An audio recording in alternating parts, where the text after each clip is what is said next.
Brazil এবং Uruguay এটা কি ভ্যানিশ? শুধু ব্রাজিল উরুগুয়ে নয়, ওভারঅল আমি যদি বলি যে ল্যাটিন অঞ্চলের যে ফুটবল দলগুলো আছে প্রত্যেকের সময়টা অনেক বেশি খারাপ যাচ্ছে। কারণ অজানা, একদমই অজানা। এখন আমি একটু বিস্তারিত এক্সপ্লেন করি ঘটনা যেটা ঘটে গেছে। 2026 ওয়ার্ল্ড কাপে ল্যাটিন অঞ্চলের এখন পর্যন্ত একটা দল জিততে পারে নাই। কেন পারে নাই আল্লাহই জানে। তারা তো ফুটবল যথেষ্ট ভালো খেলে, এর মাঝে এইরকম কি এমন ঘটে গেল যে তারা এখন পর্যন্ত জিততে পারে নাই। ব্রাজিল ড্র করলো, উরুগুয়ে ড্র করলো, একে একে। ব্রাজিল কি করলো তাও, ও না, উরুগুয়ে মনে হয় 0-0 ড্র করছে।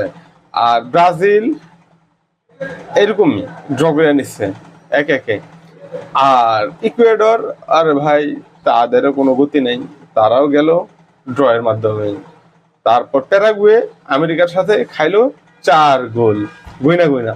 মানে আসলে হচ্ছেটা কি যে ল্যাটিন অঞ্চলের ফুটবলে এইবার 2026 বিশ্বকাপে আমরা দেখলাম যে ল্যাটিন অঞ্চল থেকে প্রায় 6 থেকে 7টা টিম আসছিল ফুটবল ওয়ার্ল্ড কাপে।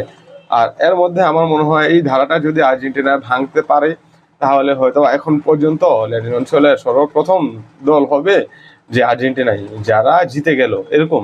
যদি এখনো যায় না, জিতা না জিতা এটা এখনো একদম বলা যাবে না। কেন বলা যাবে না? কারণ কি ফুটবল গোল। আর আমরা এখন পর্যন্ত দেখলাম যে বড় বড় সব টিমগুলোই পুরো মারার উপরে আছে, খুব ধরার উপরে আছে। এই ধরার মধ্যে তারা কি করবে আল্লাহ জানে, কোনো গতিমতি নাই। আর আমরা দেখতেছি যে তারা কি করতে চায়, যে আগামীকাল সকালবেলা আমরা দেখবো যে আর্জেন্টিনা ভালো কিছু করবে। তো আমরা সেই প্রত্যাশা নিয়েই আসলে আছি। আর্জেন্টিনা যদি ভালো কিছু করে ফেলে অন্তত আমরা অ্যাটলিস্ট দেখাতে পারবো যে আমাদের রাইভাল আছে, দেখ তোরা জিততে পারলি না, আমরা জিতে গেলাম, আমরা দেখিয়ে দিলাম। আর বর্তমানে ল্যাটিন অঞ্চলের ফুটবলের খুবই দুর্দশা আমরা যেটা দেখতে পাচ্ছি, আমার মনে হয় আর্জেন্টিনা এই ধারাটা ভেঙে দিবে। তারা অন্তত মানুষকে বুঝাবে যে না, ফুটবল এখনো শেষ হয় নাই, ফুটবল এখনো বেঁচে আছে, আমরা এই হাল ধরে রাখবো, শেষ পর্যন্ত দেখা যাক কি হয়। তবে ব্রাজিল, ইকুয়েডর, উরুগুয়ে, প্যারাগুয়ে এরা আসলে যে ধরনের খেলা দেখাইছে এটা আসলে কোনো জাতের খেলার মধ্যেই পড়ে না। ওই ধারাটা অবশ্যই আমরা ভেঙে দিব বলে আমরা বিশ্বাস করি।